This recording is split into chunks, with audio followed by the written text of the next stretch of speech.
Eu lembro da igreja primitiva. Tem uma família, tem uma menina que está vendo os seus pais agonizando porque estavam sendo torturados, os pais vendo essa menina sendo torturada. Então, os soldados, de forma cruel, puxa a língua dessa menina e corta, né, para que ela pudesse negar a Jesus. E a história diz que ela, com sangue da língua cortada, ela escreve na parede, né, cortaram a minha língua, mas não tiraram Jesus do meu coração. Será que a fé semelhante a essa nos dias de hoje? Imagine Cuba, por exemplo, tá aqui do nosso lado, quando Fidel Castro tomou as igrejas para o Estado, ele colocou pastores e a família inteira de pastores na parede e falava, nega Jesus. E os pastores não negando, vendo uma esposa e filhos morrer, metralhados. Então, assim, se isso ocorre no Brasil hoje, imagine pegar teu filho, colocar na parede e nega Jesus. Será que é? Rapaz, é pesado, né? Não é mais. Então, se você estudar história, tem um livro também sobre missões que fala sobre isso, não lembro o nome agora, mas que estava indo uma carroça de crentes indo pro Coliseu para ser devorado. E aí os crentes foram no caminho serrar a madeira, né? Que era aquelas carroças de madeira. E os crentes que estavam dentro disseram para eles, não tirem a nossa honra, porque é uma honra morrer por amor a Cristo. Meu Deus. Que forte, né? Na Nigéria, em algumas regiões da África, cristãos que estão sendo torturados, mortos pelos radicais islã, né? Há uma perseguição, uma cristofobia em algumas regiões do mundo que a ONU parece que não se preocupa, as lágrimas rolam só de ver, de saber que irmãos nossos, neste momento as que nós estamos, são gigantes, né? E neste momento que nós estamos fazendo aqui, existem irmãos em Cristo que estão sendo torturados, né? É um povo que Deus é tudo para eles, então morrer é lucro, né?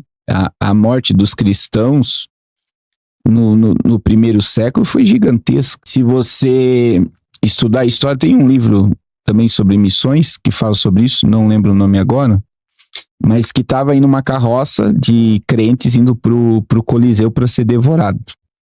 Por que incomodamos tanto? Mas Cristo, ele incomoda tanto porque ele está vivo. Meu Deus.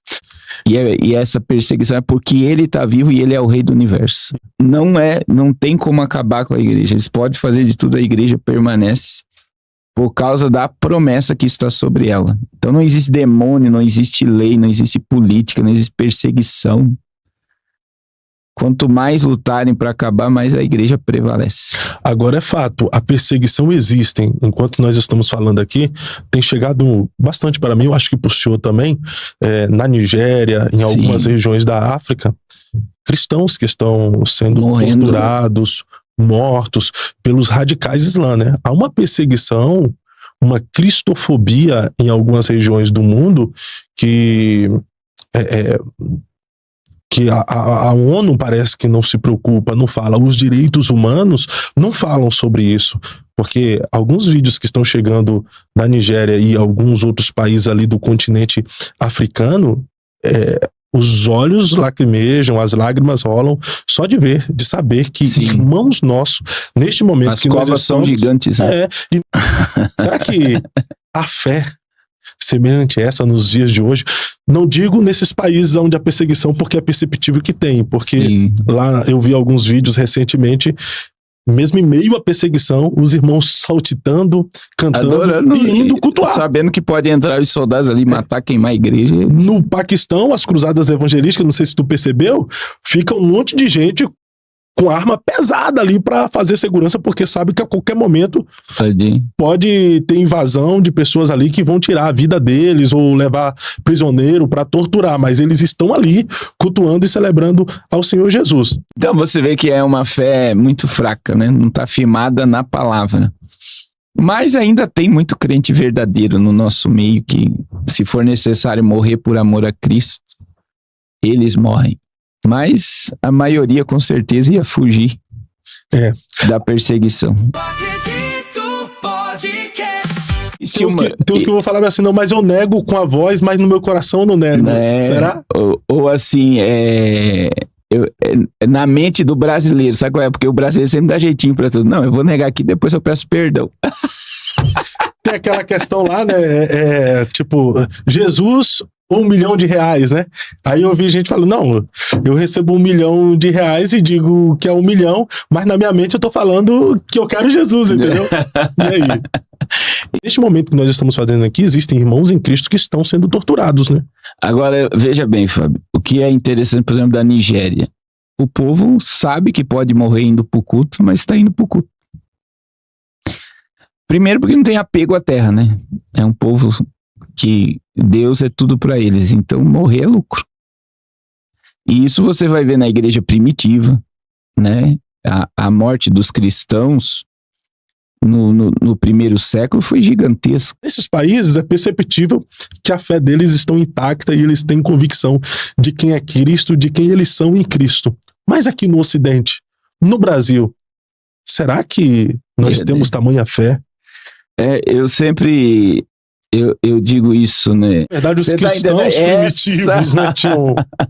E aí entra uma questão que é muito forte a gente falar sobre isso.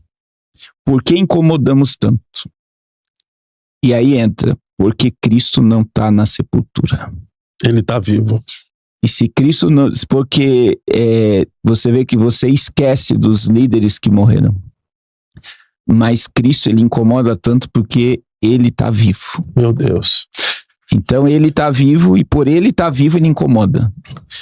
E essa perseguição é porque ele está vivo e ele é o rei do universo. Esse indiano disse, nós não precisamos de nenhum Deus a mais, porque já temos 30 milhões para nós adorarmos. Veja alguns vídeos de cruzadas gigantescas ali no Paquistão, em torno da Índia. Ou seja, o evangelho de Jesus é poderoso, né, pastor? Sim. E aí a gente precisa entender que a igreja, né, ela não é um CNPJ, não é um sistema, como a gente fala, né? Existe o sistema religioso. Mas a igreja é o povo. Então, a igreja subsistiu na Coreia do Norte, na China, em Cuba, porque a igreja é um governo. É promessa. Roma caiu, Babilônia caiu, os persas caíram, a Grécia caiu, a França caiu, Inglaterra, todos perderam o seu poderio, né? A sua influência, como era um tempo. Então teve um tempo que eles tomaram o poder e de repente o poder se foi. Então todos os impérios, se você calcular, o maior deles durou 510 anos, que foi o Império Romano. Então todos os impérios mundiais caíram. Agora veja bem, a igreja, ela foi inaugurada no Pentecostes. O que é a igreja? É uma eclésia, né? Tirados para fora. Então nós fomos tirados do mundo para fazer parte de um reino. Nós fazemos parte de um reino e Jesus disse, o reino de Deus está em vós. Mas ele falou que tem uma igreja fervorosa e poderosa na Coreia do Norte. Aí quando você olha para a China é onde o evangelho mais cresce no mundo hoje. A China? Então a China, ela é aquilo lá que aconteceu nos primórdios, acontece na China. Quanto mais persegue, mais cresce. E aí a gente vê que o evangelho, ele está, por exemplo, eu sempre digo, lá no Polo Norte tem uma igreja batista e um pastor. Olha aí. Então a igreja, ela já está nos 5 continentes da Terra. E ela está presente e está triunfante. E o senhor viu também o método de evangelização da igreja em Coreia do Sul? É interessante falar isso, né? Enquanto Coreia do Norte tem uma perseguição exacerbada ao cristianismo e à igreja, Coreia do Sul é um país praticamente cristão, totalmente cristão. É lá onde tem a maior igreja do mundo, não é? E o método de evangelização dos irmãos que estão na Coreia do Sul é pegar páginas da Bíblia ou versículos bíblicos, colocar dentro de um balão e soltar. Eles escrevem versículos em folha de árvore seca, e se vem a polícia tal, eles vão e jogam, né, a folha no chão. É uma forma de pregar o evangelho assim, em ambiente ar livre e tal. A China? Então a China, ela é aquilo lá que aconteceu nos primórdios, acontece na China. Quanto mais persegue, mais cresce. Coloca no rio e a correnteza do rio leva esses versículos para evangelizar os irmãos da Coreia do Norte. A Coreia do Norte. E isso, e quando não, tem um rio, não vou saber falar Sim. especificamente de forma geográfica, eles colocam página da Bíblia ou versículos dentro de garrafas, PET ou até garrafas de vidro, coloca no rio e a correnteza do rio leva esses versículos para evangelizar os irmãos da Coreia do Norte. Agora, sem falar também no Oriente Médio, onde a perseguição parece ser maior ainda, o próprio Jesus está se revelando a muitas pessoas, não é?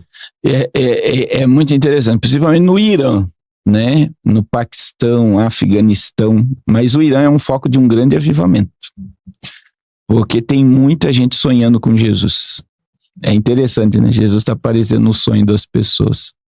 E está havendo um despertamento e muita sinagoga, muita mesquita. Mas a pregação tem que ser conforme o governo quer. Governo quer. A igreja verdadeira que prega o genuíno e verdadeiro evangelho está escondida, né? Ela está perseguida. Só que veja bem, é aí que existe essa questão. Por exemplo, na Coreia do Norte, uma vez eu pregando aqui em Curitiba, faz muito tempo, na Praça Rui Barbosa, um missionário da Igreja Batista me parou. E ele ficou conversando comigo. Ele é missionário na Coreia do Norte. Então, ele falou que tem muito pastor preso, né? E ele falou como é que eles pregam lá. Eles escrevem versículos em folha de árvore seca. E se vem a polícia e tal, eles vão e jogam, né? A folha no chão. É uma forma de pregar o evangelho assim, em ambiente ar livre e tal. E ele falou que é muito restrito. Muçulmano, é mesquita. Está sendo fechado. Forte. E eu não sei se você ouviu também no Paquistão, na Índia. A Índia é um país que tem, se não me falha a memória, 30 milhões de deuses. Josué Irion, uma vez, em uma palestra, estava dizendo que um missionário cristão, pregando na praça da Índia, em nome de Jesus, um indiano chegou para ele e falou: em nome de qual Deus você está pregando? Aí o missionário fala: em nome de Jesus, o nosso único Deus que morreu na cruz para salvar a humanidade. Mas não quer dizer que conseguiu. Você tá entendendo? Mas não quer dizer que o evangelho não esteja lá. Porque eu até vi recentemente no Portas Abertas, igrejas subterrâneas. Na Coreia do Norte, até na China também. As pessoas falam que na China tem liberdade para pregar o evangelho. As igrejas legalizadas pelo governo. Então veja bem. Mas é um local em que o evangelho não se expande, ele não cresce, ele não vai. Então, e quando você pega o livro, por exemplo, de Oswald Smith, O Clamor do Mundo, ele conta a história de missionários que tentaram entrar, se não me falha a memória, foi 5, faz muito tempo que eu li esse livro, e apenas um conseguiu entrar. Na janela 10x40. Em regiões da janela 10x40. Os outros 4 foram mortos no caminho. Ô pastor, tem uma outra pergunta que eu acho que é dúvida na cabeça de muitas pessoas. Como nós falamos de povos não alcançados, o senhor consegue explicar sobre essa janela 10x40, o que é, como funciona? Então, a janela 10x40, você tem que pegar um mapa mundial e pegar o paralelo 10 ao paralelo 40. Quando você estuda missão transcultural, ali é um trono de Satanás. E pega uma região da África e da Ásia gigantesca e com que o evangelho não consegue entrar, né?